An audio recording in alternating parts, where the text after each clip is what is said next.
Good morning, and hopefully you're on holiday today, at least in the States, because I used to be a bit of a history buff, and I always looked up for that stuff they didn't teach us in high school. The real history is how I felt about it and stuff.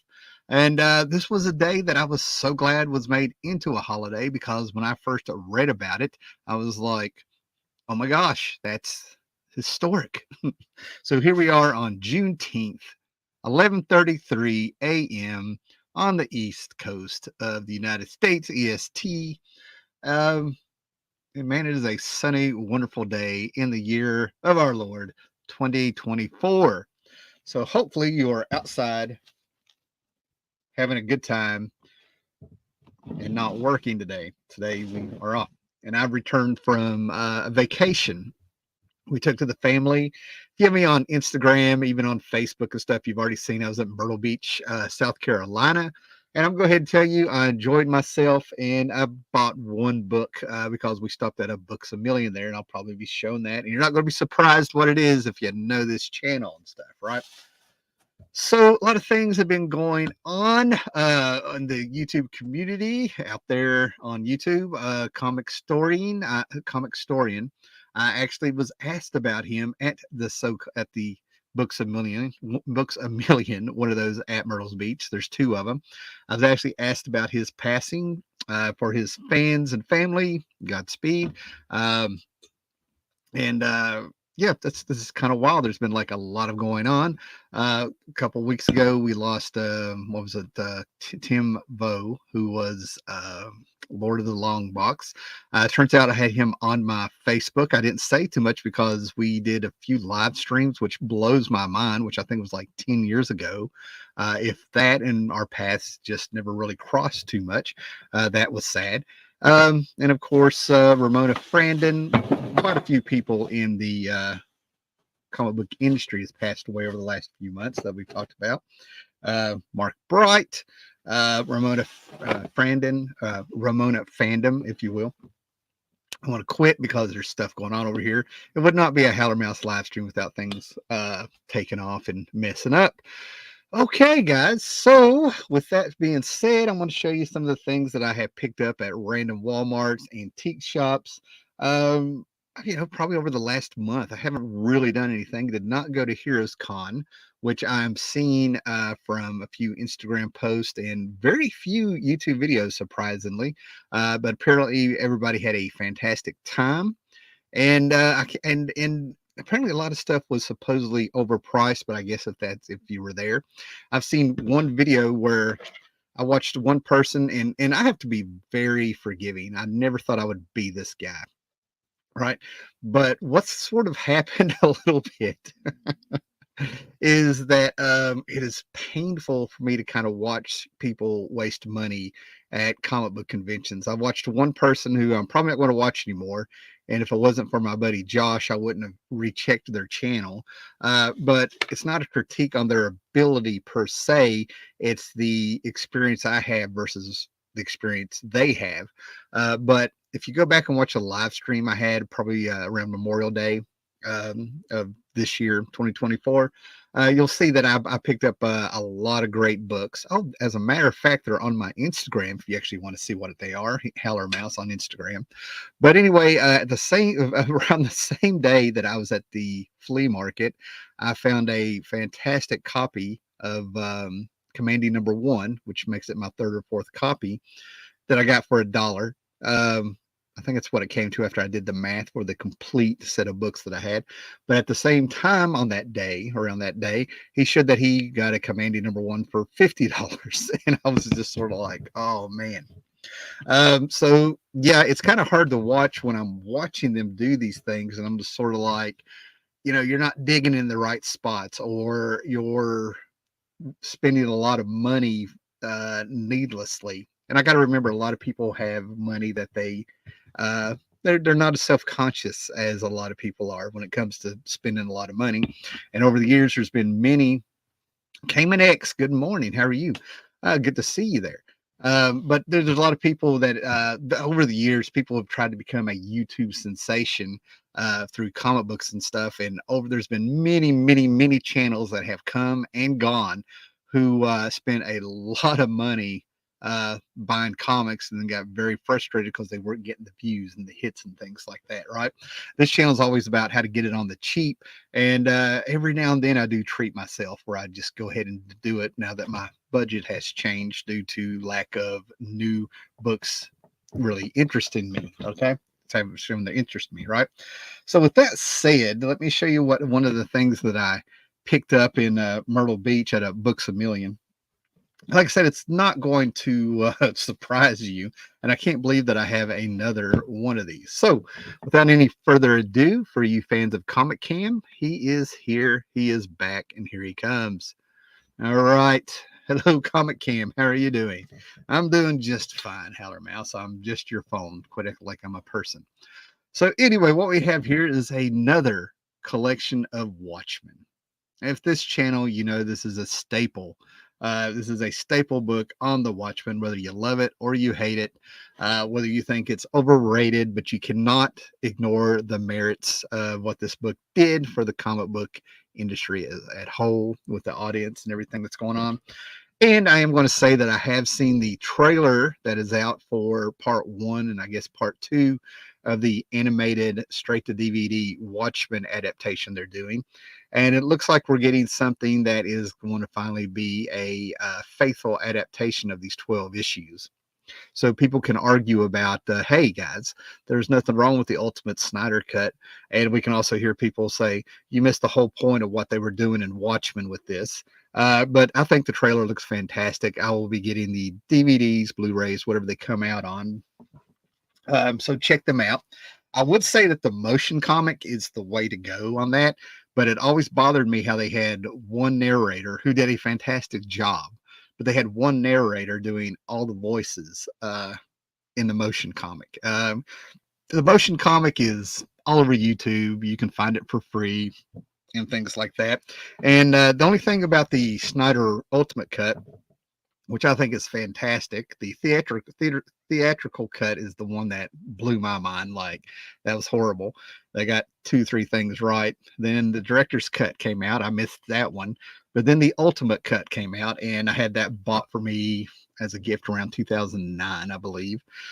And that was the way to go. So with what is this in front of me, right? So let me show you a standard comic here, right? So this is a standard comic. You see the size, 8.3 or whatever, 8.5 by 11 inches or whatnot. We turn around, and this is called a compact trade, a compact comic. As you can see, it is not the same size as a comic. The dimensions are a little bit different. But this was only $9.99. It is all 12 issues of the Watchmen. And the bonus with this is that if you have the Absolute Edition, this is the recoloring. So you have this compact comic that you can easily carry around, probably in a book bag or something, if I would imagine, where you have them on hand. The smaller size may also have you miss details, but that's not the whole point of this. But this is a beautiful copy that I think is just fantastic. $9.99. You can probably get it cheaper, probably on eBay and Amazon when they have discounts, probably up to 30% off at some point. But I just absolutely love this edition. I don't think there's been an edition of Watchmen come out that I have been dissatisfied with, right?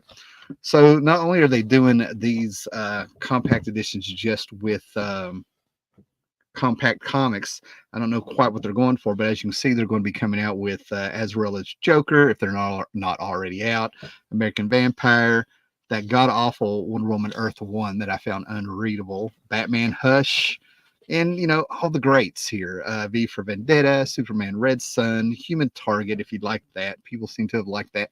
That seems to be the least how can I say this? The least hated Tom King story thus far that I've heard. And of course, Batman, All-Star Superman. So this is the way they're going. Far Sector with Green Lantern. And of course, some more Alan Moore stuff. We're going to be getting compact comics, like I said, if they're not already out, of the Alan Moore Swamp Thing his wonderful Superman from the Man for Tomorrow. That I may end up getting that edition in the Killing Joke. So anyway, there you go. One more new addition to get the money out of us for this. But like I said, the coloring is fantastic. It's basically the absolute edition shrunk down, if you will. So fantastic stuff. Compact, easy to play around with. That will be going in my Watchmen collection. What do we got here? Cayman X, what have we got to say here? Is it going to be controversial? Because we're on the fly. Found out Marvel was thinking about doing a Hero for Hire show. Saw some of the concept art. The team was going to be Spider-Woman, Luke Cage, Iron Fist, Doctor Strange, and Captain Marvel, Marvel. I have not heard about that, but I do not keep up with this stuff anymore. Very rarely will I take the time to watch anything that's come out because of the mediocre quality. They have a long way to go to get my trust back. And like I said, I was there from Iron Man 2008 all the way to Avengers Endgame. Only movie I missed was Iron Man 3. That's the only movie I haven't gone back to watch because they did hit a little bit of a lull there where a lot of the movies felt a little uninspired and they were getting formulaic.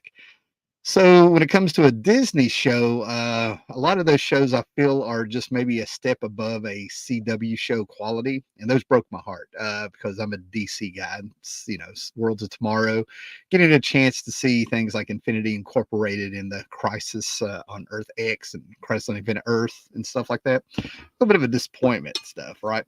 I think the last Marvel show that I really enjoyed was the Halloween one shot with Werewolf by Night. I thought that was really cool. It's kind of like they snuck it in there.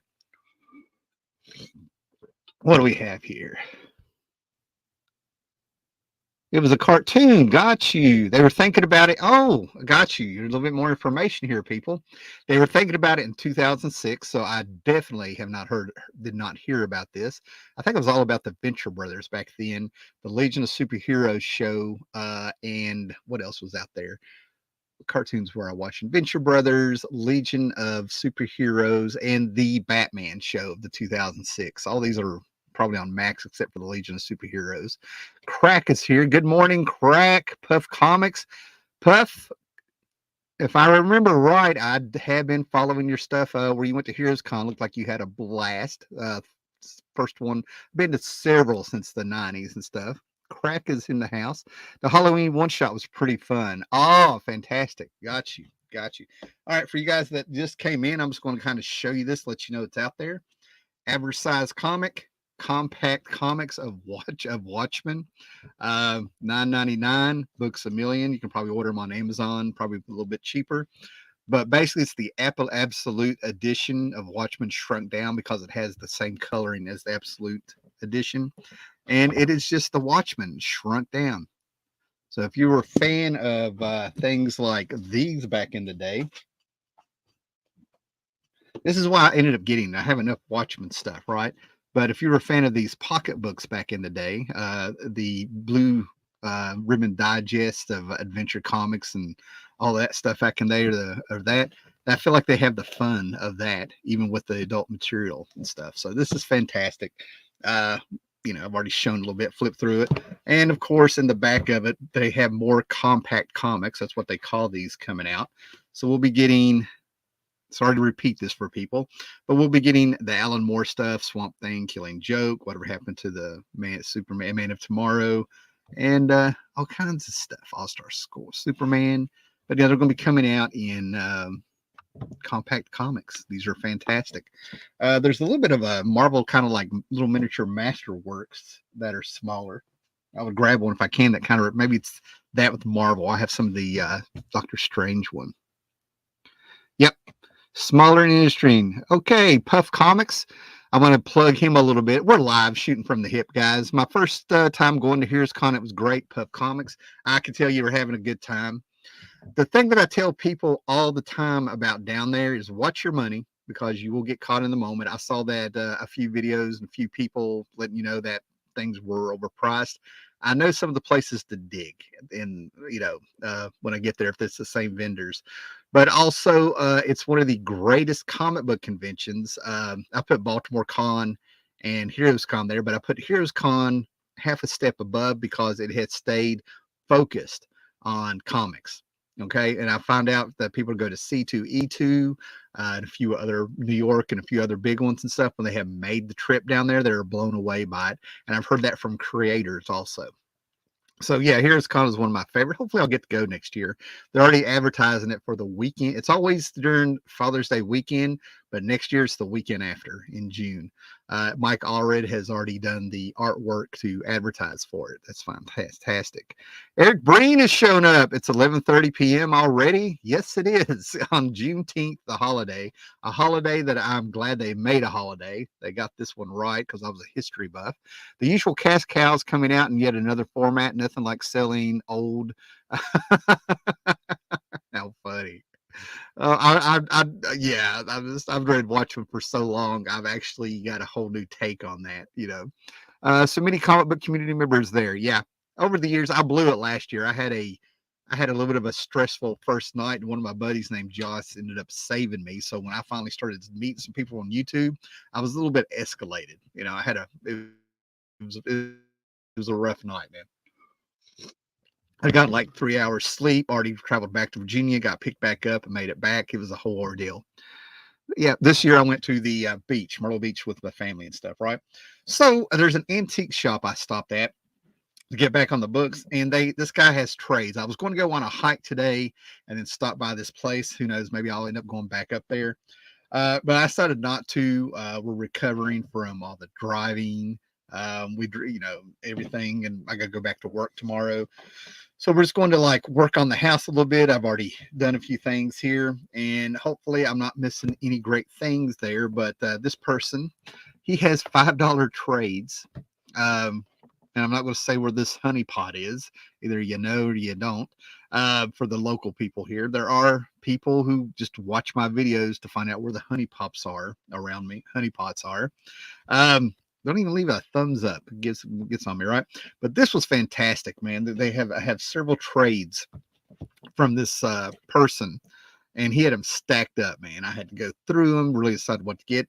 But this is the great Kurt Busiek, Roger Stern, Carlos Pacheco, Godspeed, Avengers Forever. And it blows my mind that this came out around 1999. Kurt Busiek was doing the Avengers after Heroes Reborn with with George Perez, which ended up being fantastic. And all of a sudden, he kind of took a little history. Kurt Busiek took the history of the Avengers Forever and kind of made the whole Kree Skrull War event with oh my God, Rick Jones. Kind of made that the crux of what this story's about. And there's some time travel. And there's a fantastic chapter in here where we kind of get the Avengers of the 1950s. That, if you remember that What If issue, and they're clearly in Smallville. It's fantastic in Marvel, right?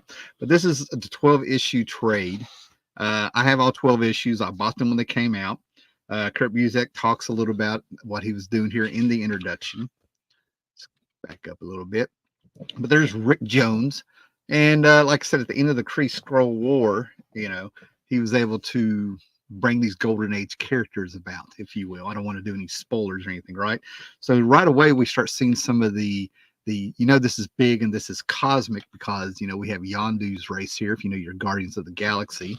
And then all of a sudden, Destiny made manifest. They're being wiped out. And it turns out the soldiers that are doing this in the future, they're not the Badoon. They're, an army led by a person who may be Rick Jones. And the whole army is based upon the Avengers of Iron Man, Thor, Captain America, and Ant-Man. They're different sections of an army, artillery and stuff. So we have this great time travel story if you're into this. I still hold that Kang the Conqueror, whatever, is one of the lamest villains ever. I really still cannot believe that they went from Thanos and decided to go Kang. General Mortis, I can handle him a little bit more. He hangs out doing his thing. But anyway, this was a fantastic 12 issues where we get Avengers from across history at their lowest point, being sent on a mission. And, the more you know about your Marvel Universe history, the more fun you will have with this story, but don't worry, Kurt Busiek recaps it. So just you never know when this thing's going to go. They go to the old West, they go to the 50s. 3D man pops up. Just all kinds of great characters. So yeah, this is sort of a love letter and just an excuse for Kurt Busiek to go crazy with his. Yeah, I think these were from the New Warriors, sort of like where Egypt took over the world.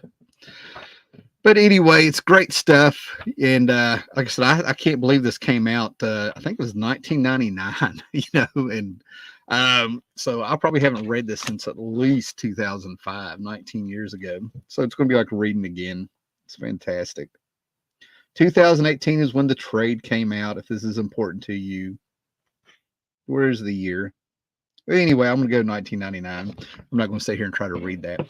And then I wanted to read all of this, right? Steve Englehart seems to be a mixed bag when it comes to his celestial Madonna stuff. His character of Mantis, he has snuck her in other universes with different names. He took over Silver Surfer and came up with a way for Silver Surfer to leave Earth in, what was it, 1987 with Marshall Rogers, and that classic Batman creative team from the 70s. They gave us, like, what was it, the Laughing Fish and whatever. And he stuck Mantis in there, and of course Mantis has been in the movies, and she is nothing like what she is in the comics. But apparently this is the celestial Madonna story from the early 70s, and I have bits and pieces of these left over from the Stepdad's book comics. And one of the things that cracks me up about this trade, it starts with Avengers 29, again with Kang, and they tell you, read Giant Size Avengers #2 before you read this issue, or you're going to be confused. So they go ahead and they put Avengers 129 as the first story in the book, in this trade. And what do? They give us our Giant Size Avengers reprint #2. I have 2 or 3 of these. I have the Stepdad's and my upgrades from his collection. And they go ahead and, after clearly stating you need to read this first, they go ahead and put it second. So maybe they're doing it by publication dates or something. I don't know. These things came out around the same time. So this is the story of Scarlet Witch, Vision, the Swordsman, Mantis, all being celestial Madonnas, and ascending on some kind of ethereal plane. So yeah, this will be great to finally sit down and read all of this. I've read bits and chunks here. I've read recaps. I've got bits and pieces of these Avenger stories. Like, I don't have this one, but I have the issue before and after it. And what is so funny is when I bring this up with older, more seasoned comic book readers and collectors, they kind of roll their eyes about the Steve Englehart years of the Avengers. I kind of roll my eyes at the Steve Englehart years of Captain America, even though people love the whole idea of Captain America fighting the president, so because it's not really him, it's a secret cult, So I don't have a lot to say about that. I'm going to read it. I've tried to read it, and Bronze Age, so help me, is my favorite era of comics. Even though I myself grew up more in the 80s, just because of my age reading that stuff. But so far, that stuff's been a little bit hard to get through. So what we got here? All right. Oh, man. Well, I've got a lot of people here, not a lot of comments, but people seem to be listening. Now, this was a treat for me. Now, growing up without the internet, growing up with whatever the stepdad and the uncles had in the house that was available to me, and also just having sort of my own mind being drawn to things, the perfect storm, if you will, to be a little bit more unique. I loved the idea of the Warriors 3, right? Thor, Conan, Doctor Doom, Fantastic Four, Jack Kirby, Avengers. The standards were there in the house available to me. Silver Age X-Men were there, and things like that. But Thor was big in the house, and you would read things about the Warriors 3, and I was a fan of the Warriors 3. I was like, these guys are fantastic. They felt more like fantasy to me than they did mythology, okay? And Volstagg, oh man, of course, I would go blank on their names after saying all that stuff, right? But anyway, the Lord of the Sword, the Master of the Mace, and the God of Girth, right? A romance-seeking rogue, a somber soldier, and a fumbling family man. This they're one odd trio, but they're the God of Thunder's closest comrades. And even without him, they remain Asgard's finest. Watch the Warriors 3 face down Loki, Ulik, the Enchantress, the Destroyer, and more. And when the fearsome Fenris Wolf returns, the Warriors 3 undertake a quest to discover the secret of his identity. So these guys, Volstagg is the big guy. Oh man, I can't believe I'm going blank on them.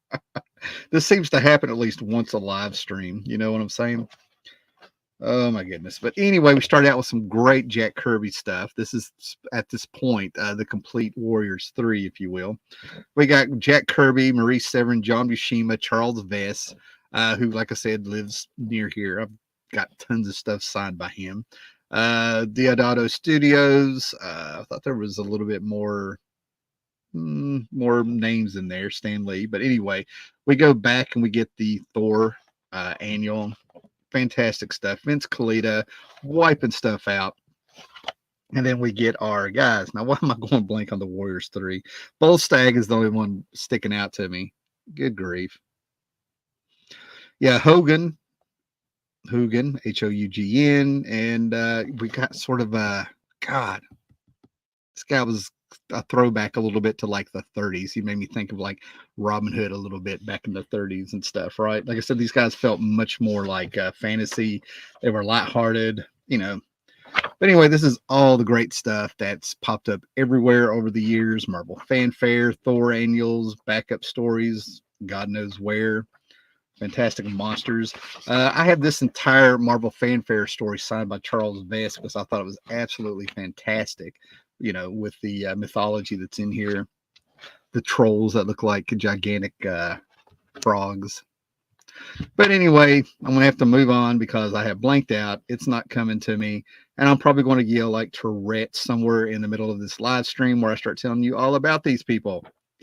So, but just great stuff. Yeah, the Fenris Wolf. There we go. Great stuff. Warriors 3. Yeah. So anyway, my whole point of what I was trying to say is that there's been different things in the Marvel movies that I enjoyed, little Easter eggs that I feel like they really did kind of serve people, or they were just having fun with it. When I was watching the Captain America movie, the first one, yeah, it was kind of cool to see them start out and tell the origin pretty faithfully and have a lot of great things in there that was like, this shouldn't be this good.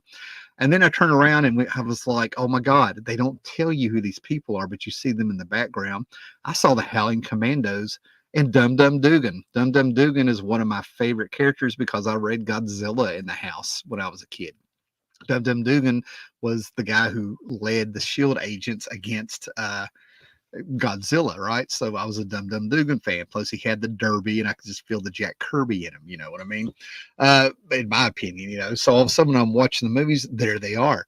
So when I'm watching the Thor movies, and I'm seeing that they did pull from Kirby, we get the Rainbow Bridge, and we get the silhouette of Asgard. And there's so many things in there that they got the Kirby. And then all of a sudden I'm like, oh my God, there's the Warrior 3. I'm seeing Hogan and Volstagg and all of them, right? So that's what I mean. There used to be little things in the background that I completely enjoyed. I'm one of the people that still cannot believe that we had Batrick the Leaper in a Captain America movie and he wasn't an idiot. You know what I mean? I was like, oh wow, man, they pulled it off. He was actually cool. I'm like, come on, bring him back. Never thought I'd be saying that. So yeah, a lot of the C and D listed characters and stuff popping up in these movies used to be what blew my mind. Okay, so what else did we get? Right? I mean, we're just flying right along, guys. So let's take a break here. I'm going to show you one of those things where I bought an impulse buy. Right now, like I said, I'm all for collecting what you want, and every now and then, and it's due to my age, I will see things like this. Like, I don't need this, right? So if you can't tell by the glare, and you can tell that I have a ceiling fan on. This was on clearance at a Walmart, and it was even cheaper due to the fact that I guess it's where the box is damaged. I'm going to keep it in the box. But what we have here is the Injustice figure of one Mr. Dr. Fate. So let's see what we can do here. We'll go here, here. So this thing is just a beautiful sculpt by all means. It's absolutely fantastic. And I'm not going to defend the Black Adam movie, if you will. I knew what I was in for when I went to see it. Was I had really low expectations, basically because The Rock was playing Black Adam. But the 7-year-old me from 1980 would never believe that we were getting a Black Adam movie. Okay, let's leave it like that. So I didn't really complain. But what surprised me is when I was watching the movie and Pierce Bronson as Dr. Fate got his big moment to do some sort of magic trick, and the great big ankh ended up forming around him. There were kids in there going, "He did it." So apparently in Injustice, I guess the game, the online game, correct me if I'm wrong. I have no problem being wrong with this, but apparently he has a move and they did it in the movie. So I was like, oh my God, Dr. Fate lives. When I was probably, I'm trying to think what year it was, but we'll say 12. I'm probably wrong, right? But when they came out with the second wave of superpower figures back in the day, Superpowers was a comic book that Jack Kirby was drawing, doing covers for, and things like that, because they had a toy line coming out, basically. So it was outside of continuity, and you had these great, fantastic Brainiac, Lex Luthor. They were Penguin. They came with accessories, and they were pretty. At the time, they were really close to the comics, which was like fantastic. Then they came out with a second line, and it was so surreal because a Saturday morning, I'm going back and forth in the house, and I look over, and there's some kids playing with a superpower figure of Dr. Fate, who I'd been reading in action in adventure comics with his reprints, and also oh my goodness, I just went blank. Oh, it was All-Star Squadron. I was been reading them in All-Star Squadron for a few years and stuff, and I'm like, that is the most surreal thing. I actually had to check to see if I was dreaming because I saw a Dr. Fate figure. So I'm with my wife. It is so funny. I see it. I set it down. We walk away. I go back. I pick it up. I put it down. She's laughing at me. And she's like, just get it. So I'm like, no. So I walked about 10 steps away. The price, the clearance, I got it. Right. So yeah, at my age, getting action figures at this point in time does feel a little silly. But this one was calling to me. I've been a Dr. Fate fan since, all thanks to probably since 1982, if you will, because of All-Star Squadron. Anyway, that was kind of cool. I'm probably going to pack this up in there, put it in storage or something. Who knows? Maybe I'll open it and stick it up here. But yeah, the thing about Dr. Fate, never got the figure. Paolo, it's Wednesday. Don't you guys work over there? It's a holiday over here called Juneteenth. And then we got the day off, which was amazing, right? That's funny. We're celebrating our brand new holiday, Eric Breen. Okay, guys, so now what I got here is that in a place called Withville, Virginia, I think it's called Comic Store Andy's or Andy's Toys something. I don't know, but this new place is open. Apparently, they've been there for 2 or 3 months. And Mr. Anderson, who I speak of, showed me the place. His wife and I went there. What did I do? I came to Withville for something. UFO Festival. They had a UFO festival, fan festival, local artists, other artists, speakers, all this stuff. Bigfoot. Oh man, what was it? Some Kentucky monster is the new monster of the time that's been seen 3 or 4 times. I don't know. It's got a round head. Looks like Quest Probe to me, or something else I've seen before. Starfinger, I think, from the Legion. But apparently it was spotted in a swamp, and I don't know. Could have been an owl. But anyway, we met up, went to lunch. He took me to this place, and apparently this place bought a comic book. It was amazing to see. They bought a comic book collection that had supposedly been in storage since the 90s due to, I think they said, a comic store going out. And he's just got like shelves like this, and the comics are stacked probably about, I don't know, 20 deep all around the room while people are playing Yu-Gi-Oh! And Pokemon and all this stuff, whatnot, and whatever. And then one corner is vintage video games and things. So Tim and I are going through there, and I had a stack of all kinds of indie books from the 80s and things like that, alternative books and everything. 2 copies of Usagi Yojimbo, number 1, the complete run of Akira from Epic Comics, so you know what era this came from. And I was just picking and choosing.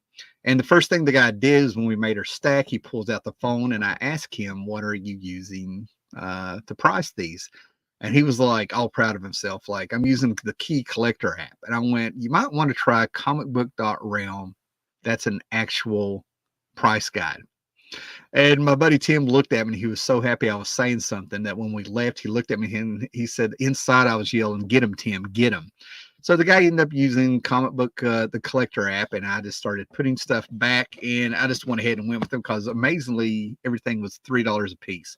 If you guys don't know about the Key Collector app, which the comic collector app or whatever it is, which I'm sure you do, basically somehow this thing, if I understand it right, as I've been told, it tracks it through eBay and some other system to see what the comics are worth and going for. That is not a price guide. Those are prices that are hiked, and it only works one way.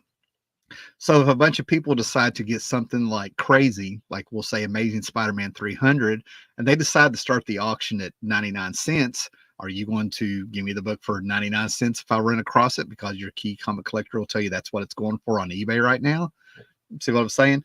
And I don't usually deal with people that use that thing if they're pricing or they go straight to eBay. I've had that talk and the videos are there with the rants.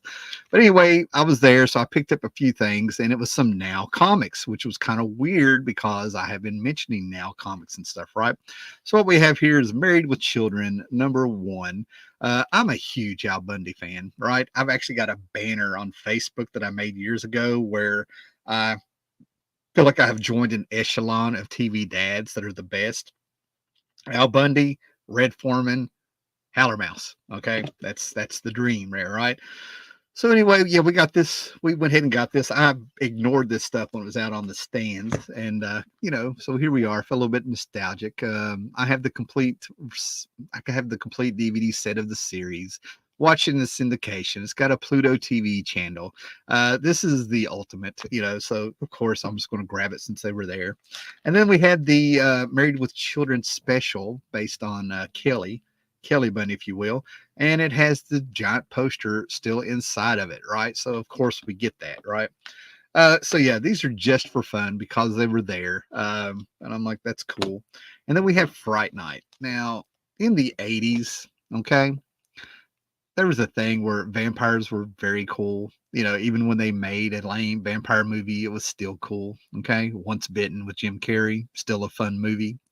Um, but you had Fright Night that was like it harkened back to those classic Hammer films, the drive-ins, some the teenage romance trope, if you will, everything like that. And this dude here, one of the greatest vampire hunters ever. I don't care what anybody says.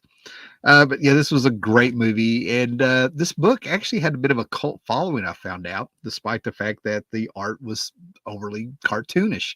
That was my deal. I could not handle overly cartoonish art back then, right? So anyway, this is a #1 of this. Strikingly enough, like I said, they have a cult following and stuff, right? And then innovation. For a company that wasn't around that long and they put out a lot of bland material, even though they had some very cool license. If you're an Anne Rice fan, you might as well just go after these guys. If you're a Piers Anthony fan, you need to go after these guys. If you are into Forbidden Planet and stuff, they did an adaptation of this, right? And they had a little bit of the Freddy Nightmare on Elm Street license. So they put out a few books under Nightmare on Elm Street, and whatever this is, I didn't know existed. Freddy's Dead, The Final Nightmare, which I'm assuming is it's right there, the comic book adaptation of Freddy's Dead, which was supposed to be the last movie at the time, right? So this is #1. I want to assume it's probably told in 3 issues or something, right? But yeah, I'm a Freddy Krueger kind of guy there when it comes to my horror slasher stuff, right? And speaking of horror slasher stuff of the year, for Epic Comics to put out 25 issues of Clive Barker's Nightbreed, my favorite Clive Barker movie, one of my favorite movies, which is like a B movie with a bit more of a budget, and Clive Barker himself directed it. I absolutely love that movie, right? I go through the comic books. I think any new format comic book that came out, and I think if it's listed as June 1990, it actually has the fold out of the characters, as an insert. You go to the center of the book and you pull it out, and it tells you the characters of them. Just my mind's rambling and traveling, if you will. Anyway, but this was a fun series. I think the first 4 issues were adaptations of the movies, and then we get new material. But I had this seems to come in and out of my collection for some reason, so I'm really trying to pick up the 25 issues on the cheap, and I'm just making my way through it. I'm doing really well with getting this. But like I said, this is a fun book, very unheralded, and it's sort of like if you know, you know. Like I said, over the last few years, I've really become infatuated with the epic line of comics through Marvel that were out there. And like I said, we're going into the 90s here, and it's the 80s stuff that I've been infatuated with. But yeah, some good stuff here, and they have some great artists. And like I said, Clive Barker monsters are a bit more different. Now we're going to take a break because I was really glad to find this, right? Okay, what do we got here? Well, I shouldn't criticize because Eric Breen Palo has been told we're celebrating our brand new holiday. I shouldn't criticize. We have a soccer European championship, so everyone gets off work early every day for the next 3 weeks. That is fantastic. That would be absolutely fantastic, right? So what you see here that I found is 10 years of Love and Rockets, if you will, right? Love and Rockets is something that I've wanted to get into. It was the mystique kind of grew when you weren't able to access this stuff, but I would get things like Comic Scene or some random magazine, probably like a Creepy or something, or I don't know, that the stepdad would get, and you would see this Love and Rockets. And then with the alternative music scene, there was a band that came out that was called Love and Rockets, and I kind of wondered, I'm like, these guys are from the Bajas. They sang, in 79, 78, they kind of started that goth thing, or however you want to say it. Movement there, or they became popular with Bela Lugosi's Dead. And anyway, it turns out that not only was one of the members, when they went solo, they became Love and Rockets. Anyway, but you come to find out that the blonde-haired dude, his name is escaping me, he sang and played the bass. Made his whole look after the creepy guy from Poltergeist 2. You know who I'm talking about, especially if you know Anthrax. Anyway, but anyway, it turns out that he was a comic book fan, and he used his notoriety that he was able to get from being in the Bajas and Love and Rockets to actually make some music with Alan Moore in the 90s, which blew me away. And I found that out on an interview with on 120 Minutes, I think is what it was, on MTV. And thanks to YouTube, I've gone back and be able to find that Egyptian themed music or whatever it was that guy did with Alan Moore. And like I said, there's a reason you haven't heard of it. So, I was like, that's it? Okay. And I'm pretty open-minded. But anyway, going back to the comic, I have met the Hernandez brothers at Heroes Con of all places. They were also staying at the same hotel where everybody would cross the road. Puff, you might have seen it since you were there this year, but where they hold Heroes Con now. Back in my day, it was in some building, and you could actually park across the road in an empty lot, and people would be coming in all day long and stuff, right? Now it's in a convention center and stuff, right? Over years and years and years. But anyway, they would be in the lobby. Everybody would be piled up, having a few drinks, eating some food and stuff. And there's the brothers, the Hernandez brothers, if you will. I know who they are. I know why they're celebrated. They have their women with them and family, and they have these 50s cut dresses with the rockets on them and stuff like that. It's a little hi-fi. But I was never able to really find some Love and Rockets to read. And I know many people on here on YouTube and a few people in real life who are the aficionados. They're always like, we like Jaime stuff better and everything, right? So I was able to find one issue, and little did I know that from the early 80s up to about 1990, there was only 40 issues made. I didn't realize this. I've seen the documentary about them when it comes to alternative comics and stuff. But I found one issue, and I had to wait to read it because this one issue was mildewed, and I had to keep it away from the collection. So I still haven't gotten around to the Love and Rockets experience. I've seen the artwork. I think I've had a short story pop up here and there in some random indie book that I've picked up. But then we have the celebrate the 10 years of Love and Rockets, new strips, 5 complete stories, illustrated character index. And now I know what's going on. This is reference material. Excuse me. Excuse me. Yeah. The character index. Now you're talking to me. This is my thing. This is what I enjoy. But anyway, you get in here, and this thing is just for such a little comic that came out in 1992, 32 years ago, if you will. This thing is just chock full of information that's out there, and I know what the hell is going on finally. Plus, we get new stories. I get a taste of the Love and Rockets feel. The characters apparently age in real life. They started out like the big alternative scene. Just totally get the entire vibe. We get the Hernandez brothers each breaking down what they do panel to panel. All right. They're all the way down to the lettering, how they use lights and darks. These guys really, really go over their art and what they're trying to do with it, with a few examples about their whole process. So yeah, you got the LA alternative scene of people. I totally get why this is celebrated. Their perspective, eye movement, the pacing of the stories. This thing is fantastic, and there's just so much in this little book. So much in this little book. It's just fantastic, and I love how it just seamlessly went into the 90s. Ahead of its time, because that alternative stuff from the 80s ended up becoming mainstream in the 90s, if you will. That's what blows my mind. Yeah, page structure, words and pictures, art, what they do, the details. The brothers both get to say what they want to do. Pictures from over the years to really kind of get to know them. I like how the Hernandez brothers seem to be as popular as characters themselves as much of their stuff, of their work. So yeah, with the character references and their process and how they talk about it, I feel like I'm a little bit up to speed, at least the first 10 years, right? So the celebrated Love and Rockets. So if I ever get to meet the Hernandez brothers again, I may have a little bit more to talk to them about, because now I get the music they were into, and yeah. Despite being across the coast and stuff, there's a lot of things that we're fans of together, right? And I've probably shown this before, but anyway, this Brat Pack, and it kind of blows my mind when pop culture actually gets serendipitous, if you will, at least in my little circle here. But Hulu, if you have Hulu over here,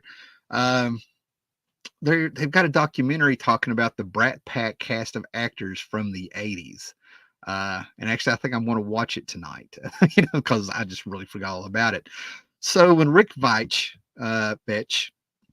pretty much got the boot from Swamp Thing, because they would not let him finish his story, where Swamp Thing travels back in time, and there's the whole idea of the cross, the wooden cross and Swamp Thing meeting, if you will.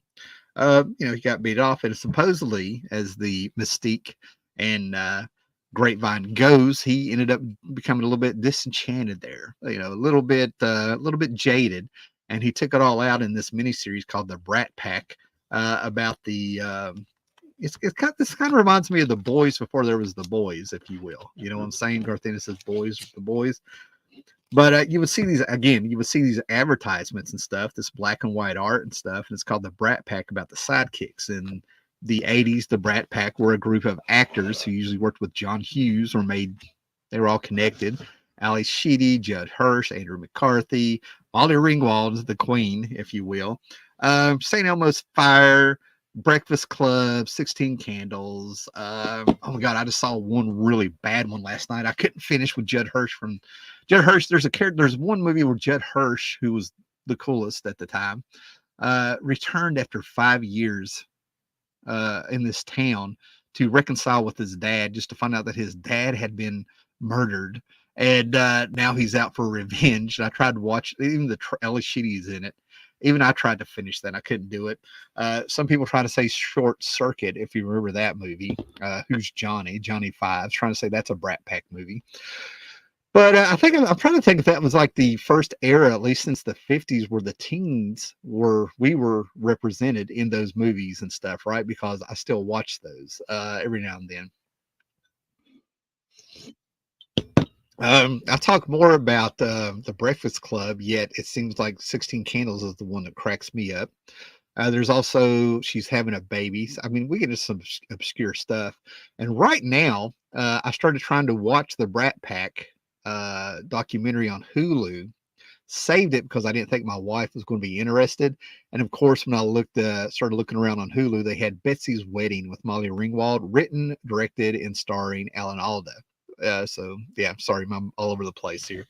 But anyway, this book here, I read the first issue. I'm waiting to get the rest of them as I can find them. I've been finding them for $1 here and there, despite this says $3.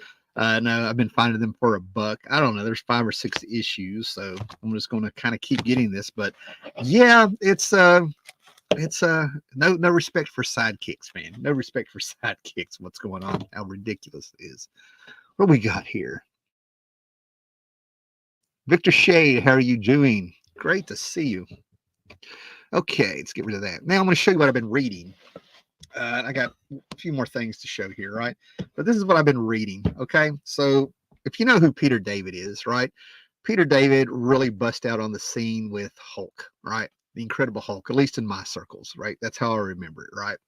In the 80s, this dude came up, Peter David, right? He ended up doing some spectacular Spider-Man, and he was on the Hulk for so long, his reputation really grew, and he was able to take books like Aquaman and actually make them cool. He was a writer's writer. But in the novelizations, the little pulps, the little novel circles, right, that I started paying attention to when I was about 16 with this, I recognized that name, Peter David, Howling Mad. And then I wished I had bought it. I remember having my hands on it. But we had a little movie come out called Return of the Swamp Thing. That there was a novelization adaptation that Peter David did, and it became widespread that you need to check out the novelization that Peter David did, because he did some framing and some sequence changing and things like that. In the book became known as, if they had done the book and let Peter David write the movie, it could have been a huge hit, even with Heather Locklear. So the guy ends up going on and doing Star Trek novels and things like that. There's a whole, if you're a Peter David comic book fan, there's all kinds of novels out there that he had done. And I've never read the first one here, but Nightlife was the one where Peter David got people's attention. And there, of course, there's the Return of the Swamp Thing, if this is showing up. This is what he had done. And of course, he'd done the Photon Adventure series, if you were into laser tag back then. That was a knockoff, if I remember. But this is Howling Mad from 1989. And I read this in 1989 when I was 16 years old, and it cracked me up. Because basically what the whole concept is that there's a werewolf killing people in the woods. We get the whole backstory of a guy who leaves New York and goes to Canada for peace, because New York will drive you crazy, just so that he's one of 3 people killed by a werewolf. And then all of a sudden we got to see that the author of this book is interviewing someone named Josh. Josh is only human 3 months out of the 3 days out of the month when there's a full moon. So we get some translation problems here a little bit, where the author lets you know he's taking liberties to get this story across, because basically Josh is a werewolf. The werewolf that was killing people in the woods were bringing humans about. So Josh, his human name, if you will, decides that as a pack, we need to get this monster out of here so the humans go away so we can live our life. And when they track him down, the werewolf is 8 foot tall, squashes the skull of the youngest wolf, smacks some people around, gets a hold of his love, because wolves mate for life, if you will. And long story short, Josh gets bitten by the werewolf right when one of the hunters shoots the werewolf. And now we find out what happens when a werewolf bites a wolf. They don't turn into a werewolf, they turn into a human. So he's in, if I remember right, that's as far as I've gotten into the book, but if I remember right, as I read the book years and years ago, he ends up in a zoo in New York. And those are, wolves looking at him. And as you can see, the full moon is out and our werewolf is turning into a human. So he runs around New York and is finding out what it's like to be human with those Peter David adventures. But from what I remember, there's a chapter I can't wait reading because we get a chapter where we get our Bela Lugosi vampire, if you will, talking about wearing his sash, red sash with his suit, walking around a castle. Turns out he's a homeless bum, a homeless man living in a box during the day, sleeping. He doesn't have a nice little coffin. He's got a cardboard box to protect him, right? But I remember laughing about this and really liking it. And already there's been a part that chuckled in here about it, but the author talks a little bit about himself. And he talks about how he became a comic book writer. And when he started trying to do serious writing, he found out that he had written comic books for so long, his mind had turned too much. And he has problems writing and stuff, which is, I think, is hilarious. And he has a character in here named DeFalco. Okay, a mortician named DeFalco, named after Tom DeFalco. So it looks like there's going to be Easter eggs that I didn't catch as a 16-year-old going back to the comics and stuff, right? But yeah, I'm going back and I'm collecting books that I read in high school, and this is probably the third or fourth one I found on the cheap, so I do that. So let me show you something I bought impulse buy. I talked about Dr. Fate being one of those things that I can't believe I'm my age buying an action figure and stuff. Then I go to a yard sale and I find these. I think I paid $5 for this lot. But yeah, I found these. Speaking of, Dracula. I don't know what this is from. Looks like it might be a Burger King toy or something, right? But I had to get all these little guys here, because of Toy Story. Hopefully Pixar is going to survive. Oh yeah, we got Volton. I got another one of him. But yeah, we got a bunch of these little guys here. Yeah, so yeah, I was at a flea market, saw these, got these super cheap. Ended up with like about 10 of these little guys. If you've watched your Toy Story. And a couple of these, and another one, when you heard that sound, another one fell on the ground. So I couldn't pass these up at a yard sale. Like I said, I think I paid $5 for all of these with a random Dracula character. I don't know what line of toys this comes from. I keep meaning to look it up, but it reminds me of the Drac Pack, if you remember that early 80s cartoon that was around for half a minute. Came on with meatballs and spaghetti. Pandemonium. Yeah. So let's see what we have here. Here we go. Years ago, I got some Star Trek New Frontier novels, that series that Peter David created. Yes. And to me, he seems to be the adaptation guy because he did the Stephen King Dark Tower series, I guess, with Jay Least. I don't know where we're at with those right now. I know he did some Star Wars comics proper and stuff, but yeah. Okay. So what we have here is I showed a few weeks ago, I found a pawn shop that had a bunch of Wizard magazines for $1 a piece. And I picked up, I don't know, about 10 of them from my buddy Josh because, I don't know, how can I say this? I don't want to give away too much information on him, but he was but a babe when Wizard started, if you will. And it's kind of funny because in the original comic book YouTube community, here I go again, back in the day, I still have my Wizards. Okay. I probably have something like 179 issues of Wizard, I think, right? The ones that I bought. I remember when one of my friends in 91 showed me Wizard #1, and I'm a comic scene purist. You know what I mean? And I was just sort of like, what is this upstart? You know what I mean? And then I bragged over the years about Wizard just becoming something I liked really well, but they've ended up having multiple covers. I'm gonna have to tape this one. But anyway, I picked this one up because of the Del Keown cover, even though I have the other one. And this is what I was saying. Wizard really started out as something special. This is issue 37, 1994.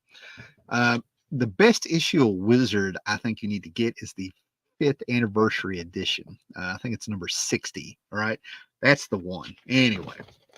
So there's been many channels, Comic Book Kayfabe when they were out there. There's an actual Wizard podcast YouTube channel. internet thing I'm kind of attached to, where they're up into the 90s. But the difference with them is they actually contact people who worked at Wizard in the 90s to get questions answered and things like that. That's why I follow them. But as you can see, there was advertisements for 0 hour drawing competitions, interviews, pieces. They would talk about comics, a price guide. They would talk about movies, cartoons, cards. Everything was in here. You could send in art contests just for the envelope that you mailed it in, because this is pre-email before they started doing that. And you had all kinds of stuff in here: contests, announcements, things you could order here, art lessons, everything you could get, history lessons. Here's a whole article about Frank Frazetta with samples of his art. Okay, so this is where you got like a lot of comic book history also that was actually well researched. Top 10 heroes and villains of the day, right? Packed full of stuff. Books that are coming out, their opinions, top 10 books that they were suggesting, what was selling, the top 10, 100 books. And then they also tell you what was selling a year ago, 2 years ago. This is why the speculation stuff makes me laugh on YouTube, right? We got market watches and charts and our proof, our background information, what was going on, market watchers, who were the hot artists and writers at the time, and it just goes on. And then we would get our price guide and things like that, editorials. I can go on and on. Here's looking at Jim Salicrup. All of a sudden you would get like a mover and shaker at the time and get some background information. His first comic book, there are references, things like that. So that was issue 37. So then we go up to issue 200 in the year 2008. And in between that time and this time, we get Inquest, which is a book that they just did their cards in. Toy Fair, where they did their action figure stuff in. And then we get Wizard magazine, that is now in a thin magazine compared to all of this. Okay. Same price. Actually, it's probably more, $5.99 versus $3.95. Okay, even with 14 years, that's still quite the price hike. You know what I mean? The covers aren't that special because this is all chopped up and pieced together from different artists. And we get one main article in this one: 200 greatest characters of all time. Now we're talking about movies more than comics and stuff. And then they're rehashing stuff that comes in there, right? It definitely declined, and you couldn't blame the internet completely, because at this time you had things like Ain't It Cool News, CBR when it was cool. We're still getting behind the cover articles talking more about what's going on with the magazine for this 200 issue. All right. Yeah, that'll work better. Yeah, but we get advertisements designed by fans. We get little things. First look at Watchmen. Like I said, we're talking movies now. And this is 2008, a year before. And look at this. They're talking about the Iron Man movie that's coming like it's not a big deal yet. We didn't know what was coming. Right beside of Doctor Who news and stuff, right? Here's some, look at that. They're talking about Indiana Jones. All the same things we're talking about now. It's really been stagnant when it comes to pop culture, in my opinion, of what's going on.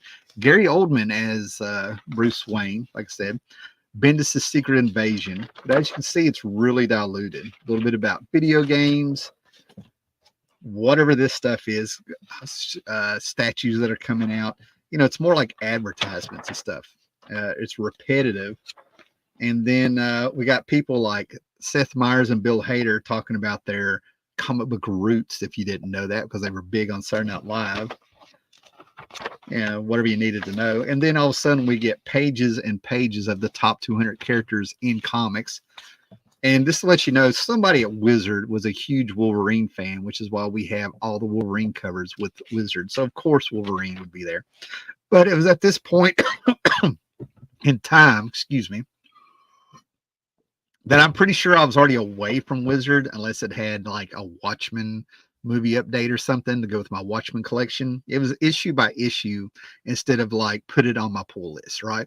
Because at this time they felt like they were shilling for Marvel mostly. They were cooperating there for big crossover announcements. It didn't feel like they were really doing anything innovative or as comic book fans or any kind of real journalism anymore.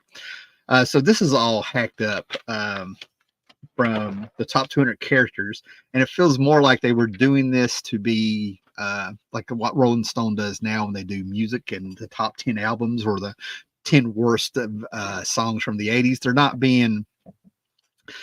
being serious. They're wanting controversy. They want to get people to talk and stuff, right? So you just get this drivel and not a lot of useful information like they used to. I mean, just talking about it, I can feel my enthusiasm just kind of dropping. And a lot of these characters they picked for the top 200 characters, you're not going to remember. They're gone. They were, some of these characters were just flashes in the pan. They were hot at the moment, and you're not going to remember them because they didn't really stand out. And then all of a sudden we get the 10 most controversial costume changes. They've already done this before. We were getting articles they'd already done before. The A teams on that were making comic books, who were the greatest comic book teams going on. Not a lot was really going on back then. This has all been rehashed. I have Wizard magazines where all this was there. And this is what I'm saying. This was kind of cool. Legion of Three Worlds, which is this is the story that I give people who want to get in the Legion of Superheroes. This is the one I hand them to. This is George Perez's last great story, in my opinion, written by Jeff Johns. We got Legion of Three Worlds, and they gave us 5 pages to suck us into it. You get the first 5 pages of the story. And the thing about it is that this was a surprise having Superboy Prime in it, so you would get things spoiled instead of getting a little bit excited about it. And of course, more movie stuff. Ty Burrell. I had no idea that the dad, Phil from Modern Family, was the dude from The Walking Dead, the rich douche, and that he was. They were thinking about making him Doc Samson in the movies. This guy looks completely different than Phil. I love Phil from Modern Family, if you've ever seen it. But as you can see, it just kind of turns into advertisements, which isn't a bad thing. But if you remember the Wizard of this era and you end up getting this, it's no wonder they went out. A lot more filler, but it's your taste, And of course, they were always like, the internet is killing us.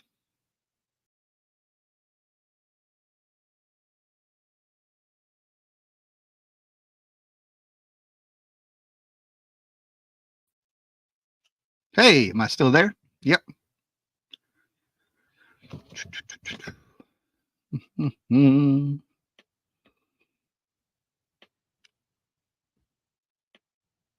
There we go. Am I back? It's telling me my audio was removed. What do we got here? Going back to the Peter David stuff. Star Trek New Frontier is great. He recycled Eric's and Briss from the animated series, as well as Wesley Crusher's girlfriend Robin and Commander Shelby from the second Borg arc. Isn't it amazing how there was a point in time where people were either fans of the lore or they did their research, or they, what I mean, or someone would be there to kind of overlook things to get characters and continuity together and stuff, right? I can follow everything you're saying, even though I may not have recalled those characters off the top of my head by their name, give you everything, right? But I would have been able to see if he messed up with the lore, if you follow what I'm saying. We hardly ever get that anymore in the last 20 some years, I believe. John C., good to see you. Great to see you, John. I did notice you weren't here yet, but I was not about to call you out. Like, you're here at the end. So yeah, basically that's it. And the rest of my day is going to be spent doing the purge. It has started. I have a stack of trades over there. I'm probably going to sell for $5 a piece at some point. I'm finally coming off of my surgery, recovery wise, the surgery to where I feel like I can lift over 15 pounds now. So I'm going to be lifting some boxes and getting this straight up. Work around the house a little bit because we go back to work tomorrow, and probably try to get out and enjoy some of the sunshine when it's not 90 degrees outside and humid. 90 degrees humid up here in the mountains is much different than 90 degrees on flat land. or even the desert, if you will. You can actually see the heat in the mist, and it feels like a sauna out there, and it will mess with your sinuses and stuff, right? So you got to be mucho careful up here, right? Dry heat versus a humid heat, you want the dry heat. So thanks for everybody that's popped in. I don't know, maybe I'll do another live stream later tonight. Maybe send out some messages, see who is available. I don't know. We'll see what we get done today. So you guys all be excellent to each other, and thanks for popping in. All right. Later, guys.